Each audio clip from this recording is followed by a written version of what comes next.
What is my mission? A secret program called the Source Code will send you back in time to relive the last 8 minutes of a passenger's life on that train. Find the bomb, and you'll find the bomber. When I read the script, and that's why I loved the movie, was because essentially the center of the movie is about this computer program that allows you to enter somebody's body for the last 8 minutes of their life, you know? And I think with, maybe it's a long time coming, but with so many other possibilities, I wouldn't necessarily rule it out. The ability to access memory, or not even memory, I think really experience. A man named Sean Fentress was on that train. He is now you. Think, Captain, remember back. Who bombed the train? I don't know who bombed the train! Then try again. Wait, no,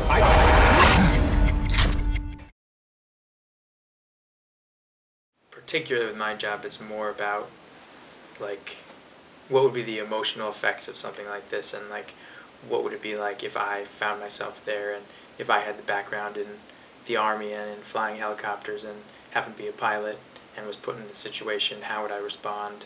And to me, it was the human behavior aspect of it that I was fascinated with. Duncan sent me lots of different videos, and one of the videos was pilots in pilot training school. Oh, cool. When they do G-force training, and their responses to their first sort of experience of G-force, because they have a simulator that they go into.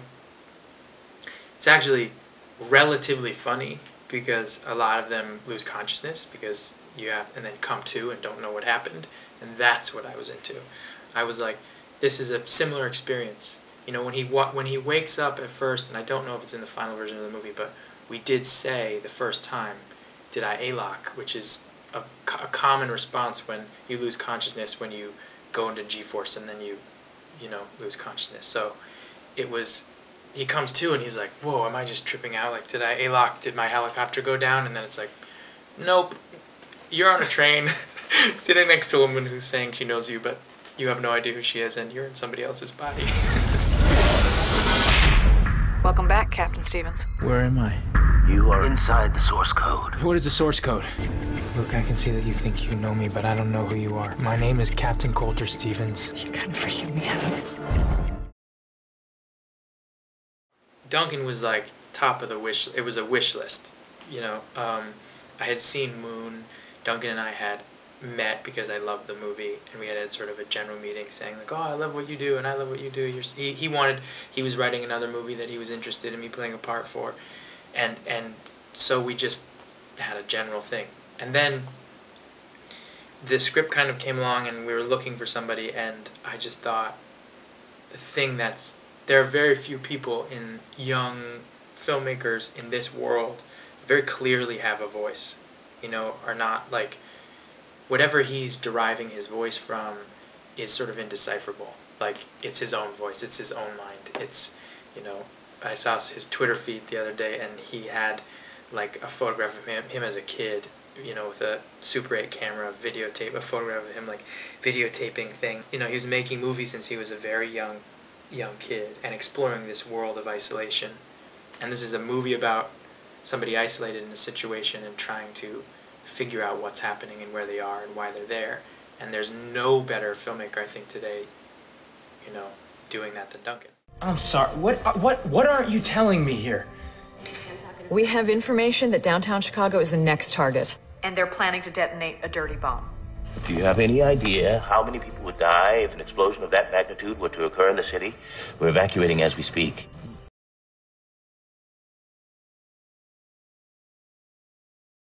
In any situation, I think there's always humor, no matter how tragic or, you know, serious. There always is. And sometimes, from my experience of being around people who are dealing with real danger or dealing with serious situations on a daily basis, you know, there's a way of getting through with a sense of humor. And also funny things happen in situations that would seem so serious. I never buy when there's not a little bit of humor in a situation, like when someone's just like a total badass all the time. Look, this situation is awkward, this character finds himself in, and he takes it very seriously a majority of the time and is incredibly confused.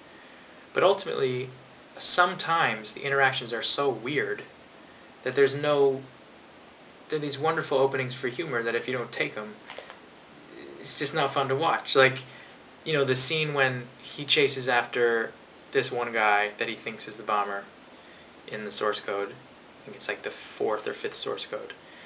And he chases after him. And then he sees him in the next source code after realizing he's not the one. And he passes him by as he does in all the other source codes, this time acknowledging that he's sorry he beat the crap out of him in the other one, and the guy doesn't know.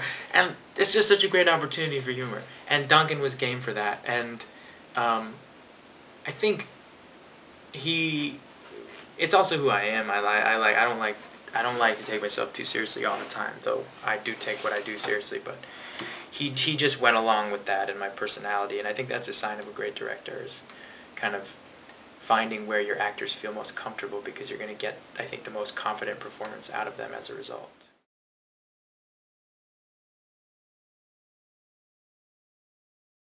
They're 9 or 10. It's been a little while now, and I actually have yet to see the final version of the movie.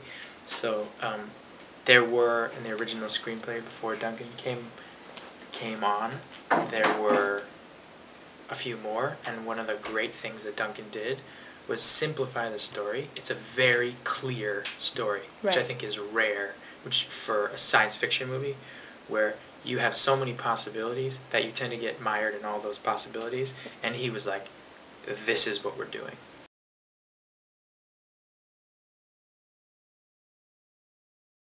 Yeah, obviously I'm fascinated with that, and I've tried to find in almost everything I've done a sort of science fiction quality to the movies, even if they're like, you know, huge, big, you know, action movies or whatever. There's always, to me, what fascinates me is not just the reality that we exist in, but the things that might be beyond that, and the things I know are beyond that.